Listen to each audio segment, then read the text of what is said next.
Scarlett, welcome to the Live the Width of Your Life podcast. Thank you so much for having me. I'm really excited for this conversation today. I'm so excited to have you here. And I'm really curious about the name, the Biz Hippie. Can you give us a little bit of background on why you selected that name?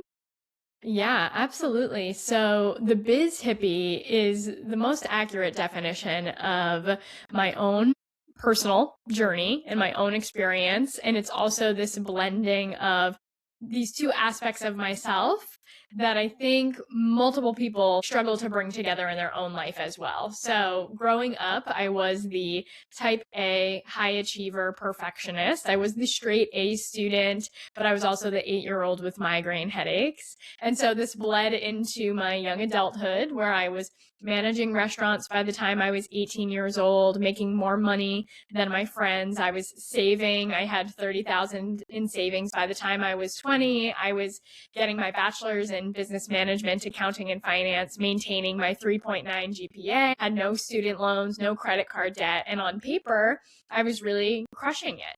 I was checking all the boxes of success and doing what I thought I was supposed to be doing in the hopes that someday I would cross a magical finish line that told me I had arrived, I had done enough, and finally I could sit back and start living the life that I actually wanted to live.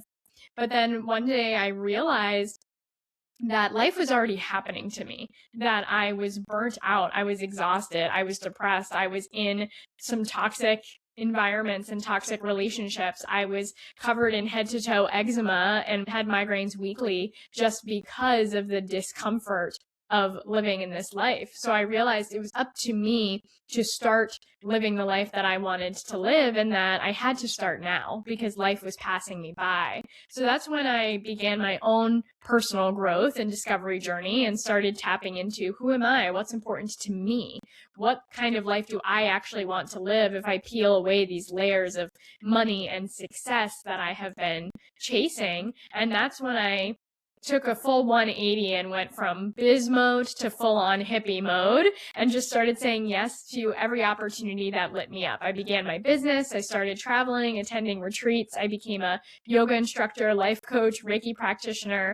And I realized about a year into my business, as I was floundering around trying to figure it out, that we needed this balance between both. We needed the structure, the more masculine, logical side, the biz side, also with the more feminine flow, freedom, hippie side. And that's when I decided to bring both of these aspects together because I believe when we have both of these aspects, that's when we can really create our most abundant life. And so that's where that comes from, is my own journey of finding my balanced and abundant life. Wow. Yeah, it sounds like the blend of the masculine and the feminine energy. And it's interesting that you spent so much of your younger days really in that masculine hustle energy. Mm-hmm. Did you ever discover what was causing the migraines and the eczema? I think it was really just stress and pressure to be better, do better, this foundational sense of not enoughness where I had to keep running and pushing and try to be better versus just feeling safe, solid, and enough in who I was and what I was doing and the life I was living. Yeah.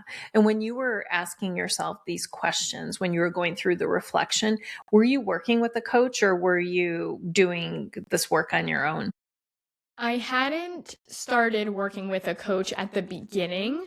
I had experienced some versions of support along my transformation. So one thing before I started my business, like right before I started my business, I went to Los Angeles and went to a huge event in a conference room in a hotel that Mary Morrissey put on. It's called Dream Builder Live, where she goes through the whole experience of tapping into your vision and the kind of life you want to live and how you can be more in control of that life. So I did have support through multiple experiences, whether it was reading books or beginning to travel and attend retreats or other healing experiences. But it was a while before I started working deeply with my own That's interesting. And you started this work at a really young age. For me, I was in my 40s, right, when I started going through a lot of the self help. And when I recognized that maybe what I was choosing to do, the life I was living, wasn't satisfying. Why do you think for you it happened so much earlier? Yeah, I think that the simplest answer is that I am somebody who goes really hard into things. Like, I'm a very deeply committed, passionate person. And so when it came to living this more like masculine style life, I was really, really good at it. I was Mhm. really good at it. I was crushing it. And honestly, I could have kept going and really climbed the corporate ladder. And I think I would have actually really thrived and achieved a lot in that situation. But because I went so hard into it, it just was not sustainable. Like, it got bad and bad enough that life was kind of, Scarlett, you need to wake up. And it gave me multiple chances to say, this is not sustainable, this isn't working, something is wrong.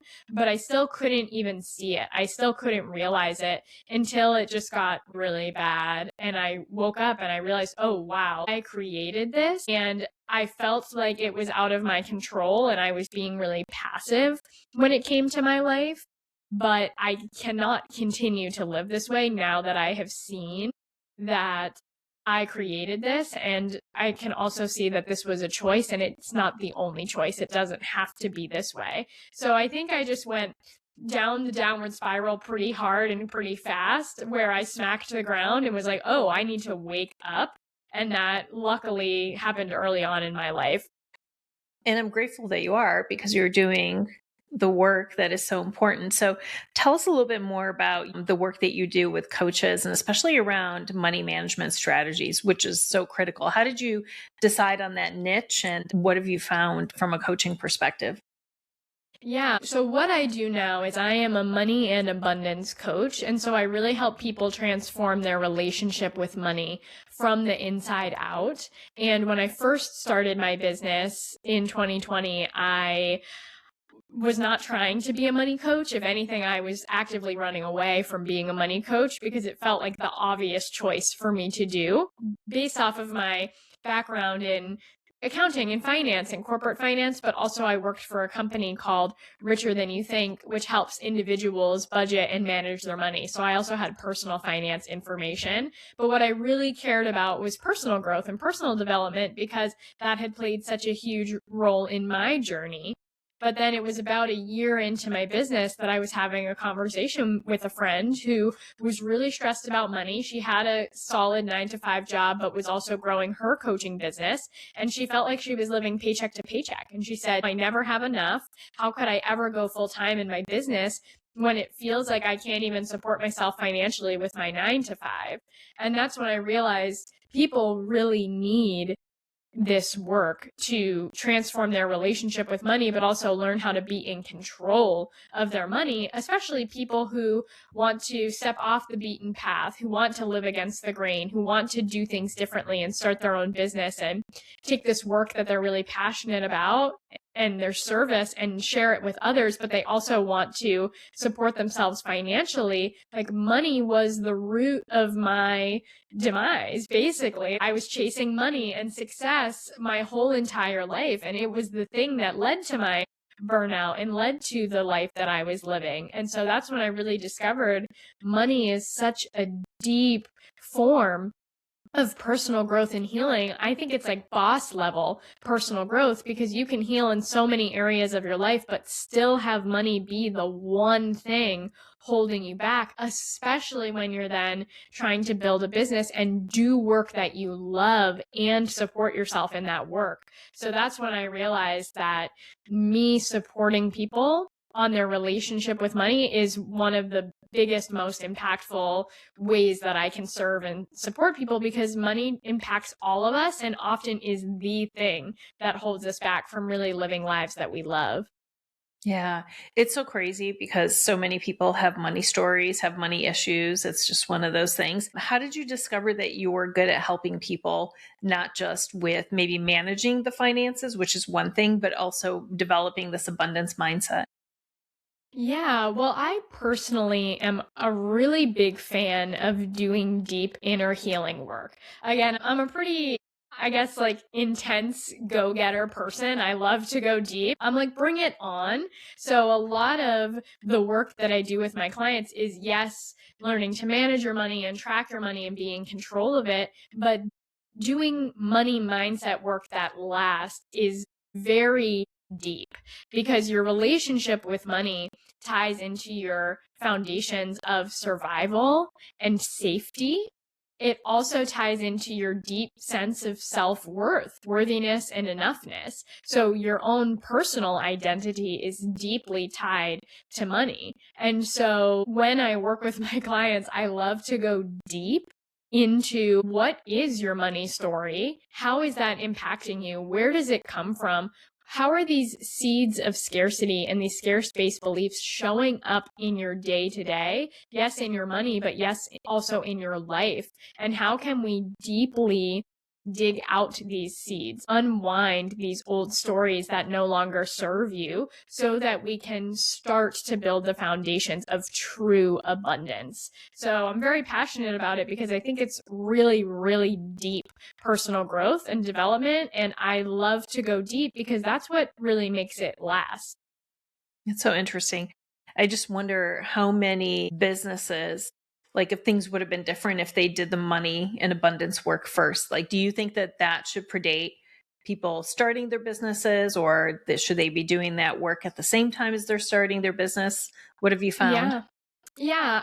I believe that your relationship with money is really foundational to your business's success because you can make more and more money and still feel exactly the same about your money. I've seen this time and time again where people feel stressed. They feel like they don't have enough. They think that once they get more money, that's going to be the solution and that's going to solve their problem. But then once that more money does come in, they still feel exactly the same and they still feel like they don't have enough. If anything, sometimes they can feel more stressed because now there's a sense of, how am I going to maintain this? Now there's a pressure to keep going. And so when we change our relationship with money, it changes the way we show up in our business. It changes the way we feel. It changes the things we say. It changes the energy we bring into our business. And stepping into that energy of abundance first, that is what opens up the door for more money to flow in. Or even when more money is flowing in, it changes the way that we feel about that money, the actions that we take with our money, so that that money even can go further. And so I believe the sooner you start this work, the better, because your business is a money making machine. So any gunk you have around money, it's going to show up in your business one way or another. So whether that means doing this work first, or if you already are in your business and you notice, like, my money gunk hasn't gone away, even when I'm taking all the action and doing all the things, like, this is the foundation that will shift things for you. That's so interesting. And yeah, of course, you think about from pricing, from negotiations, from sales conversations. I mean, it really does apply to every aspect of business. What are some success stories? Like, what have you seen some of the coaches that you're working with? What has happened from the time when they first hired you and they started working with you to afterwards? Yeah, and I've seen a lot and they vary in different ways. For example, I had one client that wanted to leave her 9 to 5 job in 6 months, which was a very lofty goal. But throughout our time together, she was able to leave that 9 to 5 job, go full time in her business. She also moved out of an apartment that she had been living in for, I believe, 9 years and started traveling the world. So that's one high level example. I also have had clients who just stopped feeling stressed about money and stopped feeling like money was controlling their lives, no matter what was actually happening circumstantially. I had one client that said, right now I have $10 in my checking account, and yet I feel more abundant than I ever have before. Because I know that I'm in control of this, I know how to shift it, and I can still feel empowered with my money, even though it feels scary right now. And to talk to that client now a few years down the line, she has built the foundations where she does have steady, consistent income coming in. And it's because she learned how to feel safe with any amount of money and not let money control her life. So those are some large examples that I see happen all the time. But then I've also seen clients feel really confident and solid in their business, their work, their price point. They've released these shames or guilts around asking for money, and they've increased their confidence in being able to deliver, being able to serve. And so instead of their price or asking for money being the thing blocking the flow of money in their business, instead they can confidently step into the identity of their abundant self, their leader self, their successful business owner self. And that changes the way that they show up, serve, have conversations, speak to their clients, and also their ability to confidently land sales and bring more money in. Yeah, absolutely. How do you work with clients that are really struggling? So maybe they've been in business, they are down to that last $10, for example. How do you take someone who, in the 3D physical realm, their version of reality, they have bills to pay and there's no money and they don't see it coming in, or they're late on things? And how do you help them to shift into feeling safe? This was interesting. You said feeling safe in their body, regardless of what the balance says in their account. Yeah, I think there's two things here. One is that many people that I work with have an inaccurate picture of what is actually going on with their money. Because if you don't have a method for seeing your money very clearly and knowing how much you actually have, and I'm not just talking about the amount in your bank account. The number in your bank account is not an accurate picture of your financial situation and how much money you have. So unless you can see your money very clearly, your mind makes up stories about what's actually going on, and it's not really based on reality. And therefore the mind exaggerates, the mind feels like it has no power, it has no control, and maybe you're just playing out old stories from your childhood that you've just been carrying and building upon for your whole entire life. So most people's money stress actually comes from not really knowing what's going on with your money, and your brain is just filling in all of the blanks. But the problem is, since your money is unknown, you can't really solve for that problem. It feels out of your control and you feel powerless to it. Versus when you can see your money very clearly, then you know what the situation is and you can start to do something about it and build a plan to resolve that situation. So that's the first step, is getting really clear on what the situation actually is, and not just hypothetically and not just by the number based on your checking account, like getting a very clear bird's eye view, because that gives us the starting point of what you're working with and where you're working from. Now, say you've done that and you've seen the financial situation and it's still really bad. Now it's about, how can we change the story you're telling yourself about that information, and how can you feel empowered and confident around that story? And I think the problem is that the brain still exaggerates and makes it feel like life or death. We get into survival mode and we really start to exaggerate, like, okay, I'm going to die. That's what the brain thinks is happening. Even if we don't consciously realize it, we're in a panicked fight or flight state. So how can we look at the information, face the accurate information, and see the reality that we're not going to die, that everything's okay, that you've been able to survive your whole entire life up until this point, and that you will continue to survive, and that that's not going to change. And by peeling away these old stories, these old beliefs, and enhancing the current situation with empowered beliefs, an empowered story, an empowered narrative, and getting out of fight or flight, regulating the body. When you combine all of that, that's how you can feel safe no matter what, and also create a game plan and a strategy for moving forward based on the current situation. I love that. Yeah, the nervous system is quite incredible, and it's amazing to see when our brain is so activated and when it thinks that we are in survival mode, that it does feel like we think we are going to die. But I'm curious, when you said something about people having an accurate depiction of their finances, what does that mean exactly? What are people neglecting? What are they not looking at? Like, what are some of the mistakes that people make when they don't have an accurate view?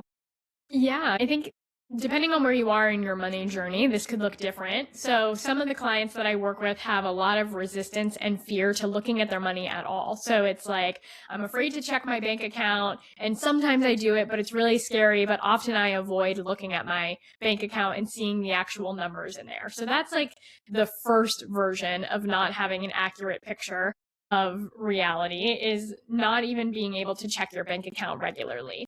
But then on top of that, your bank account is not an accurate picture of how much money you have, because your money is always fluid and flowing. It's more like a river where there's money flowing in and there's money flowing out. And so anytime you look at your bank account, what you're doing is you're getting a snapshot of your money in that moment in time. It's just like you're stepping into the river, you're standing in that river. But if you were to walk out of that river and then step into it again, you can't walk into the same river twice, because the water has changed, the current has changed, the flow of water has changed. So your bank account is the same. Checking your bank account is just a snapshot of your money at that moment in time. But in order to get an accurate picture of our money, we need to zoom out and see bigger snapshots of what's happening with our money. So one practice that I teach my clients is how to see your money on a month by month basis. How much money do you have coming in this month? How much money do you have going out this month? Where is it going? And then when you look at the end of the month, how much money do you have left over, or are you in the negative, or are you breaking even? Like, that's important information to have, and it's very different than just, I have $500 in my account, so therefore I have $500 to spend. But then we can zoom out even further and say, okay, so what's the 12-month view? What does this look like when we zoom out and look at the whole year? And then I have another tool that I use with my clients called the account forecaster, where you are able to forecast ahead and see the balance of your bank account over the next 3 months, so that you don't have to let the natural highs and lows and ebbs and flows of your bank account freak you out. Instead, you can know, yeah, my bank account's going to dip really low on this day. That's okay. I've planned for it. I know more money's coming in 3 days, and then it's going to go here. And having that level of clarity around your money helps to create a deep sense of safety. It also helps you to let your bank account go much lower without creating a fear response or creating a story. And it can help you feel very comfortable moving around very large chunks of money in a short amount of time, and just knowing that it's going to be okay because you've planned for it. Oh, I love that. That's wonderful. Now, Scarlett, when you work with clients, do you mostly work one-on-one, or do you work in different ways? What are the ways that folks can work with you? Yeah, the best way to work with me is I have a group program that I take my clients through that teach them the whole 6-month empowered abundance process. And through this, I work on the intangible side of money, like your mindset, your belief system, feeling really empowered and in control of your life. But we also work on the tangible steps of building a method for tracking your money, managing your money, being in control of your finances. And the reason why I love to do this work as a group is because money is often taboo. We don't talk about it. There's a lot of shame and fear around it. So to take money out of the closet and to work on this together and to have a safe space to be really honest about your financial situation and your thoughts and feelings about your money is really, really powerful and transformative.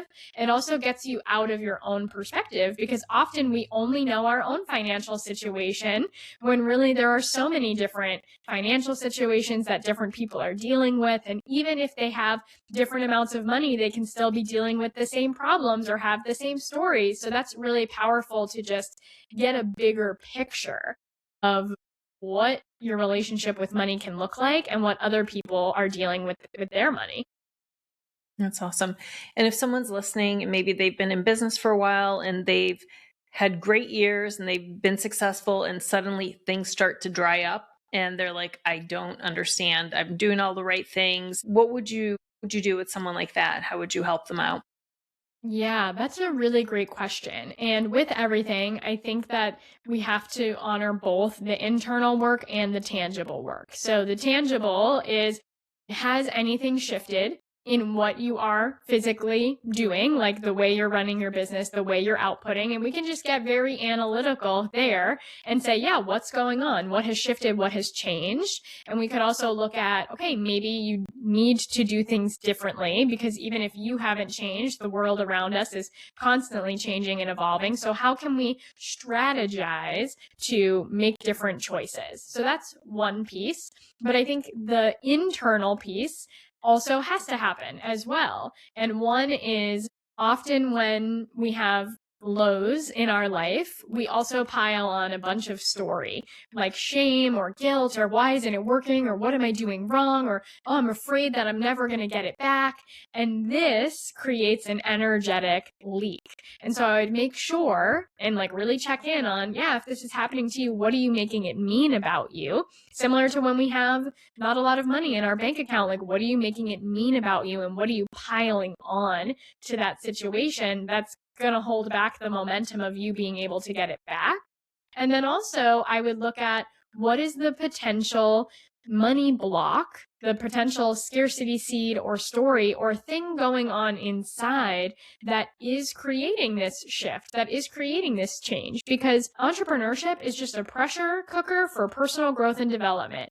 Every time you're trying to expand, you got to just like step into your next level of healing. So there's something within you that needs to shift, maybe in tandem with the tangible execution, but also like what within you needs to be shifted so that you can get back into alignment with abundance and that flow of money in your business.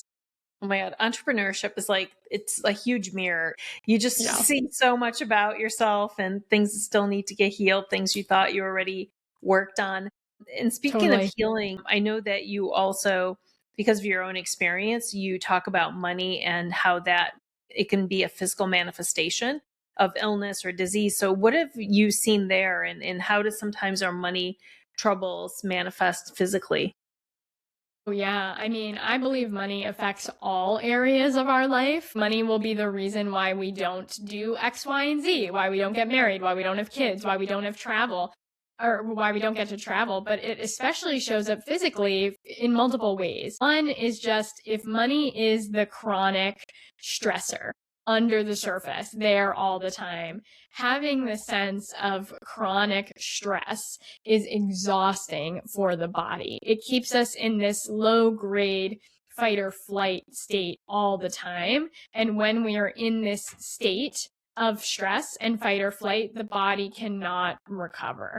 And so that can lead to bigger and bigger health issues over time when we are not living in a state of safety and enoughness. And that always comes back to money in some way or another, just because of the society that we are living in now. So I think that's the biggest issue, is just the chronic stress. But then the other way that this can show up is, what choices are you making because of money, and how could those choices be affecting your health? For example, I've had conversations with people who are like, yeah, I haven't seen a dentist in years because even though I should, I just like can't afford it, or I'm not prioritizing it. Same with like, okay, I'm not going to go to the gym. I can't afford the healthy organic food. Like, I am not living in alignment with my values or able to prioritize my health because of money. So I think that's the other way that that can show up. And then if we're getting deep into more like the woo-woo side, which I'm also a really big woo person, even though I'm also very practical as well. That's where the Biz Hippie comes from. I believe that our money stress can manifest very physically as well within our body. And this could show up as chronic pain, other big issues and ailments. And yes, it's one from the stress, but also it's like that stress has to come out somewhere. And so for me, it was migraines and eczema. It was also my my physical posture was really messed up because I was in a job where I stood on my feet for 11 hours a day in 4-inch heels. So there's the way it's energetically manifesting, but it's also the way it's physically manifesting as a result of our actions rooted in money. So true. So good. Scarlett, if folks want to work with you, what is the best way that they can reach out? Yeah, so the very best next step that you can take, if you're hearing all of this and you know that it's time to start shifting your relationship with money, then you can discover your money mindset type and learn how to start working with your money mindset type with my free quiz. And you can get this free quiz on my website, thebizhippie.com/quiz. And I love to recommend this quiz to people because starting to bring awareness to your current relationship with money is the first and also most important step to starting to shift your relationship with money, because we can live with our thoughts and beliefs and our stories around money for our whole entire life, and we just accept it as truth because so many people in our society are stressed about money and are in not enoughness, where we just think that it is normal. But it doesn't have to be this way, and there are so many people who don't live their lives with these foundational beliefs of scarcity and not enoughness. So starting to uncover your relationship with money is the really powerful first step to starting to shift your relationship with money, and the quiz is the easiest and also free way to start to uncover that. I love that. That's perfect. We'll include the links in the show notes. And then, Scarlett, I ask everyone a final question. And I think it's so interesting because you answered this initially when we were first started talking. But what does it mean to you to live the width of your life? Yeah, and I love this question because this is so much of what I help other people do, but it's also my sole mission and purpose in my life, is making sure that I am living my life to the fullest, and not someday, but starting right now. So for me, it's living what I would also call an abundant life, choosing what is most important to me, prioritizing a life that is fulfilling for me without letting lack or limitation or money be the thing that holds me back, and instead just continuing to expand my capacity to experience life for me, but also in service to others. So good. Scarlett, I hope that whoever is listening, and I know many people struggle with money, I hope that they do reach out and connect with you. I love what you've built here. Thank you so much for the great work that you're doing in the world. It's just been such a pleasure. Thank you for having me on the show today. It's been amazing to get to chat with you, and I appreciate you having me on the show. Absolutely. Much continued success to you.